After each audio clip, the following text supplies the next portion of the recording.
guys, ayan na yung monitor natin. Swak na swak sa ginawa nating mini videoke.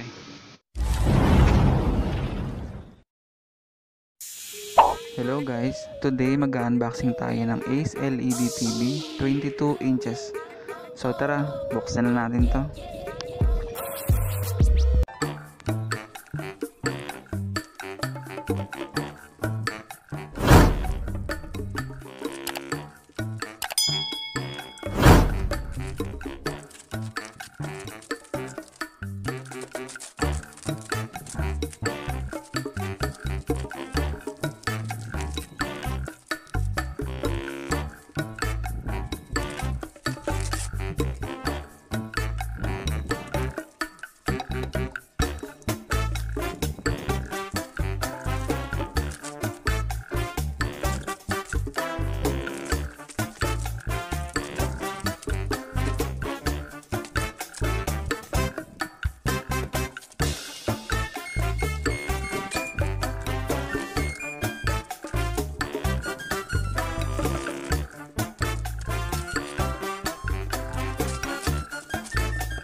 Yung mga kasama niya sa box, monitor,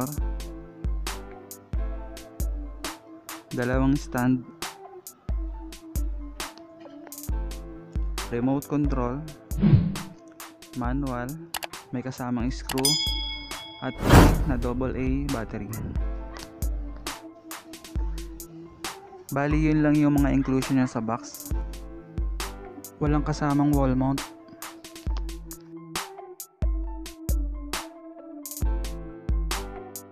Ayan guys, nakabit ko na yung stand.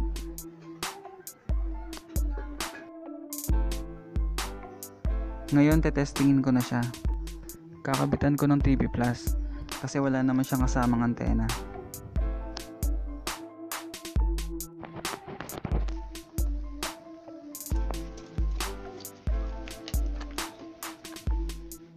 Yung yellow sa video, yung white sa audio left,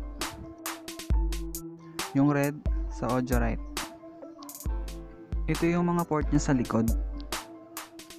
Headset port, audio video 1 port, audio video 2, HDMI port, VGA port, VGA audio in port. Dito naman sa side niya merong USB port 2.0 at yung antenna port.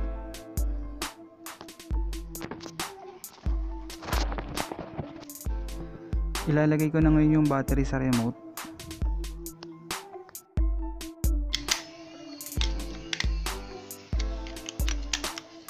Share ko lang sa inyo guys yung trick sa remote.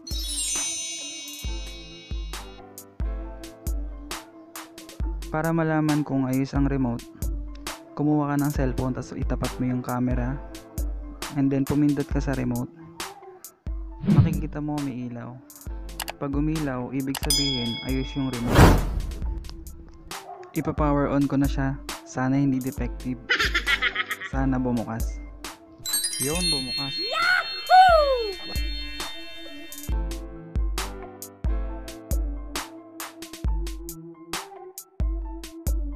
Pipindutin ko sa remote yung source.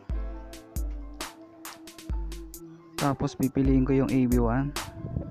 Kasi sa audio video 1 ko nilagay yung RCA sa likod.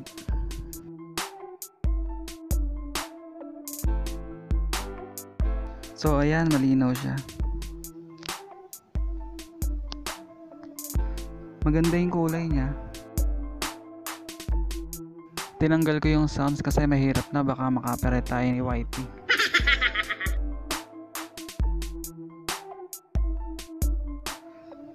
Mukhang okay naman. Wala siyang dead spot sa screen. Malinaw siya. So para sa akin panalo to. Wow!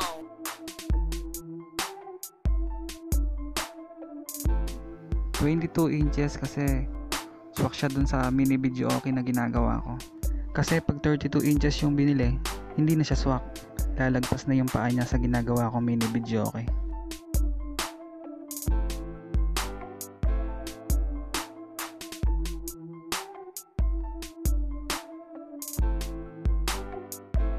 So turn off natin. Ngayon guys, testingin ko siya ng actual dun mismo sa ginagawa kong mini videoke. So ayan guys, ito na yung TV natin. Swak na swak sa ginawa ko na mini videoke. Wow!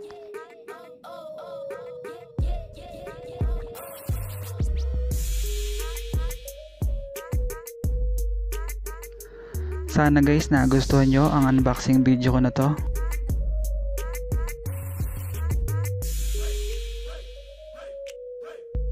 At kung nagustuhan mo, please do click subscribe and click the notification bell at pakiclick na rin yung all para lagi kang ma-notify pag meron akong bagong upload na video.